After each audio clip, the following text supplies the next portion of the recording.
बच्चों, आज हम कक्षा 6 विज्ञान जिज्ञासा का अध्याय 3 उचित आहार स्वस्थ शरीर का आधार के क्रियाकलाप एवं पाठगत प्रश्नोत्तर करेंगे। पेज नंबर 35 पर क्रियाकलाप 3.1 हम सभी प्रतिदिन आहार लेते हैं। आहार हमारे दैनिक जीवन का एक अनिवार्य घटक है।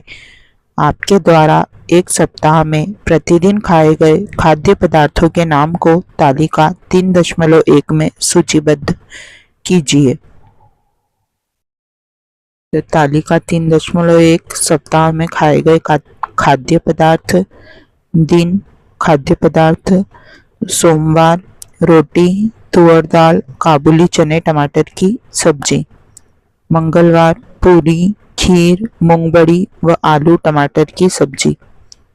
बुधवार रोटी, चने की दाल एवं मिक्स सब्जी। गुरुवार सब्जी वाला पुलाव और पकोड़े वाली कड़ी। शुक्रवार रोटी, मूंग की दाल, सूखे मटर की सब्जी।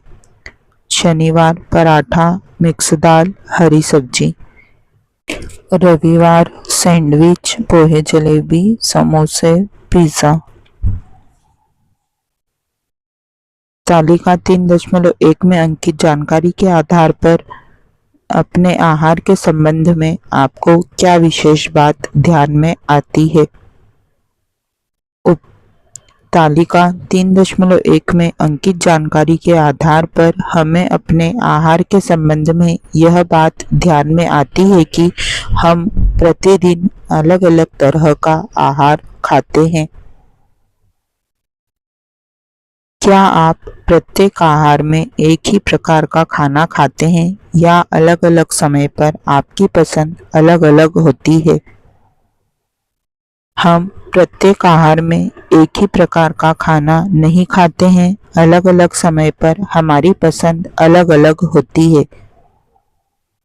अपनी सूची की तुलना अपने मित्र द्वारा बनाई गई सूची से कीजिए। मेरे एवं मेरे मित्र द्वारा खाए जाने वाले आहार में कुछ भोज्य पदार्थ समान हैं एवं कुछ भोज्य पदार्थ अलग हैं। पेज नंबर 36 क्रियाकलाप 3.2 भारत के विभिन्न राज्यों में पारंपरिक रूप से खाई जाने वाले आहार और उगाई जाने वाली फसलों के प्रकारों का पता लगाइए। इस संबंध में जानकारी एकत्रित करने के लिए आप अपने विद्यालय के पुस्तकालय की पुस्तकें पढ़ सकते हैं, इंटरनेट पर ढूंढ सकते हैं और साथ ही अपने मित्रों, परिवारजनों और पड़ोसियों से बातचीत कर सकते हैं। अन्य राज्यों के बारे में जानकारी एकत्रित करें और उसे तालिका 3.2 में भर। कुछ उदाहरण अग्रलिखित हैं। तालिका 3.2 भारत के विभिन्न राज्यों के कुछ परंपरागत खाद्य पदार्थ। इसमें पंजाब, कर्नाटक, मणिपुर के दिए हुए हैं। हमने नया है मध्य प्रदेश में उगाई जाने वाली फसलें हैं सोयाबीन, गेहूं, चना, मक्का, बाजरा, कपास। खाए जाने वाले कुछ पारंपरिक खाद्य पदार्थ हैं दाल बाफले, भुट्टे की कीस, पोहे, जलेबी, मावा बाटी। पेय है चाय, गन्ने का रस, छाछ। उत्तर प्रदेश की फसलें हैं गेहूं, चना, धान, गन्ना, अरहर। खाए जाने वाले का खाद्य पदार्थ हैं बाटी चोखा, बेड़मी पूड़ी, पेठा, पेड़े, बिरयानी, कबाब। पेय हैं गन्ने का रस, दूध, चाय। बिहार की फसलें हैं चावल, गेहूं, मक्का, लीची, आम। खाद्य पदार्थ हैं लिट्टी चोखा, सत्तू पराठा, मालपुआ, दाल पीठा। पेय है सत्तू का शरबत, लस्सी, मट्ठा। राजस्थान की फसलें हैं बाजरा, सरसों, गेहूं, चना, मक्का। पारंपरिक खाद्य पदार्थ हैं दाल बाटी, चूरमा, घेवर, मालपुआ, बीकानेरी भुजिया। पेय है छाछ, मट्ठा। केरल की फसलें हैं नारियल, चावल, चाय, कॉफी, काली मिर्च। पारंपरिक खाद्य हैं चावल, रसम, पायसम, अप्पम, स्टू। पेय हैं चाय, कॉफी, नारियल पानी। जम्मू कश्मीर की फसलें हैं सेब, केसर, चावल, मक्का, गेहूं। पारंपरिक खाद्य हैं दम आलू, राजमा चावल, पुलाव, रोगन जोश, फिरनी। पेय है कहवा। गुजरात की फसलें हैं मूंगफली, ज्वार, बाजरा, तिल, जीरा, कपास, गेहूं। पारंपरिक खाद्य पदार्थ हैं ढोकला, खांडवी, थेपला, श्रीखंड, खमन, गाठिया, फाफड़े, खिचड़ी। पेय हैं वरियाली, शरबत, सौंफ का शरबत, छाछ। हिमाचल प्रदेश की फसलें हैं गेहूं, मक्का, जौ, चावल। पारंपरिक खाद्य हैं धाम, सिड्डू, बाबरू। पेय है छाछ, चाय। क्या हमें देश के विभिन्न राज्यों में खाए जाने वाले पारंपरिक आहार में विविधता दिखाई देती है, ऐसा क्यों है? तो हाँ, हमें देश के विभिन्न राज्यों में खाए जाने वाले पारंपरिक आहार में विविधता दिखाई देती है।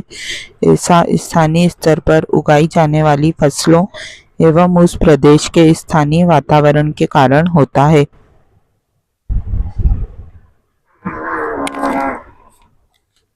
तालिका 3.2 में आपके द्वारा एकत्रित की गई जानकारी का विश्लेषण कीजिए। क्या इसमें ऐसे खाद्य पदार्थ हैं जो कई राज्यों में खाए जाते हैं? उन खाद्य पदार्थों की एक सूची बनाइए। हाँ, गेहूं, चावल, मक्का, बाजरा आदि ऐसे खाद्य पदार्थ हैं जो कई राज्यों में खाए जाते हैं। आप पारंपरिक खाद्य पदार्थों और स्थानीय स्तर पर उगाई जाने वाली फसलों के मध्य क्या संबंध पाते हैं? पारंपरिक खाद्य पदार्थ उस विशेष क्षेत्र में उगाई जाने वाली स्थानीय फसलों पर आधारित होता है। पेज नंबर 38 क्रियाकलाप 3.3।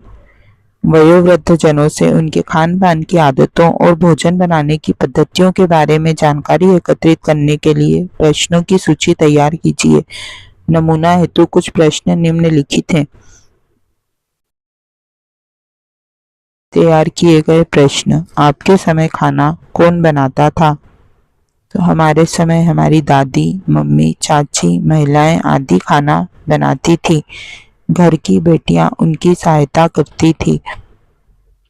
प्रश्न 2। पहले आप किस प्रकार का खाना खाते थे जो अब नहीं या कम खाते हो? पहले ज्वार, बाजरा, मक्का आदि मोटे अनाजों की रोटी या लापसी खाते थे।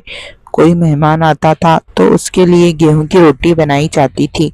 अब प्रतिदिन गेहूं की रोटी खाते हैं। प्रश्न 3। किस प्रकार का खाना आप अभी भी खाते हो और क्या नया खाने लगे हो? खिचड़ी, दलिया, दाल बाफले, दाल चावल पहले भी खाते थे, अभी भी खाते हैं। पहले हमारे क्षेत्र में उगने वाली सब्जियां एवं फल ही खाते थे, अब दूसरे क्षेत्रों में उगने वाली सब्जियां व फल भी खाने लगे हैं। अब कभी कभी मैगी, पास्ता, पिज़्ज़ा भी खा लेते हैं। प्रश्न 4। समय के साथ भोजन पकाने की पद्धतियां किस प्रकार परिवर्तित हुई है? पहले खाना पारंपरिक चूल्हे या सिगड़ियों पर कोयला अथवा लकड़ी जलाकर व हाथ चक्की से आटा पीसकर, दालें दलकर, ओखली में सूखे मसालों को कूटकर, सिलबट्टे पर मसाले पीसकर बनाया जाता था। अब आधुनिक गैस चूल्हों पर इलेक्ट्रिक ग्राइंडर में मसाला पीसकर खाना बनाया जाता है। पहले का खाना स्वादिष्ट एवं पोषक तत्वों से भरपूर होता था। ग्राइंडर में पीसने के कारण पोषक तत्व कम हो जाते हैं। 5। पहले खाना पकाना आसान था या अभी? हाथ चक्की से आटा पीसने, दाल दलने, सिलबट्टे व ओखली पर मसाला पीसने व कूटने में समय एवं शारीरिक श्रम अधिक लगता था। चूल्हों पर खाना पकाने में भी अधिक समय लगता था एवं लकड़ी, कोयलों का धुआं आंखों में जाने पर परेशानी होती थी। अभी सभी काम मशीनों से थोड़े से श्रम व कम समय में हो जाता है एवं गैस चूल्हों के कारण धुएं की समस्या भी नहीं होती, इसलिए अभी खाना पकाना ज्यादा आसान है। प्रश्न 6। खान पान संबंधी यह बदलाव किस कारण हुए हैं?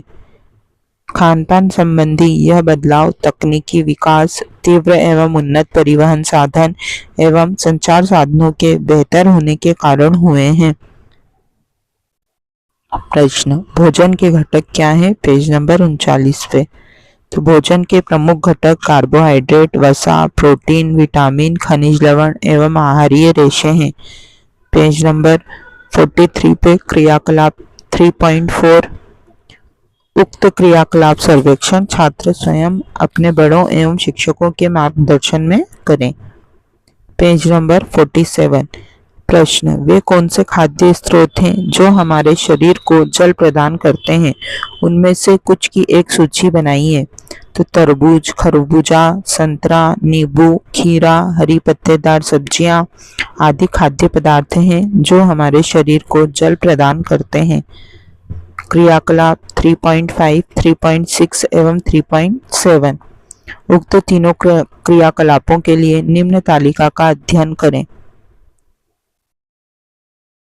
खाद्य पदार्थ का नाम, मंड परीक्षण में खाद्य पदार्थ का रंग, वसा परीक्षण में तेलीय धब्बे, प्रोटीन परीक्षण में खाद्य पदार्थ का रंग, मंड उपस्थित हाँ नहीं, वसा उपस्थित हाँ नहीं, प्रोटीन उपस्थित हाँ नहीं। तो आलू, आयोडीन पहले से परीक्षण में रंग था उसका हल्का पीला, परीक्षण के बाद नीला काला। वसा में तेलीय धब्बे नहीं, अनुमान में भी और अवलोकन में भी नहीं। प्रोटीन परीक्षण से पहले कलर था हल्का पीला, प्रोटीन परीक्षण के बाद कोई परिवर्तन नहीं। तो मंड या स्टार्च उपस्थित हाँ, वसा उपस्थित नहीं, प्रोटीन उपस्थित नहीं। खीरा, मंड परीक्षण से पहले रंग था हल्का हरा, आयोडीन परीक्षण के बाद कोई परिवर्तन नहीं, तेलीय धब्बे अवलोकन अनुमान नहीं, अवलोकन में भी नहीं। प्रोटीन परीक्षण में खाद्य पदार्थ का रंग हल्का हरा, कोई परिवर्तन नहीं, मंड उपस्थित नहीं, वसा उपस्थित नहीं, प्रोटीन उपस्थित नहीं। उबले चावल, सफेद नीला काला नहीं नहीं, सफेद कोई परिवर्तन नहीं, हाँ नहीं नहीं। उबले चने, भूरा नीला काला हाँ नहीं, भूरा बैंगनी हाँ नहीं हाँ। मूंगफली हल्का भूरा, कोई परिवर्तन नहीं, हाँ हाँ, हल्का भूरा बैंगनी नहीं, हाँ हाँ। रोटी या ब्रेड, भूरा सफेद नीला काला हाँ नहीं, भूरा सफेद बैंगनी हाँ नहीं हाँ।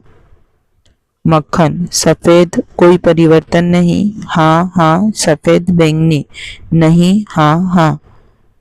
नारियल, सफेद कोई परिवर्तन नहीं, हाँ हाँ, सफेद कोई परिवर्तन नहीं, नहीं हाँ नहीं।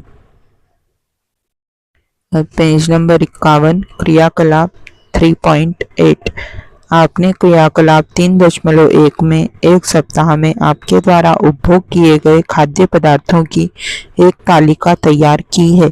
यह जांचें कि आपके आहार में वृद्धि और विकास के लिए अनिवार्य सभी पोषक और अन्य आवश्यक घटक सम्मिलित हैं या नहीं।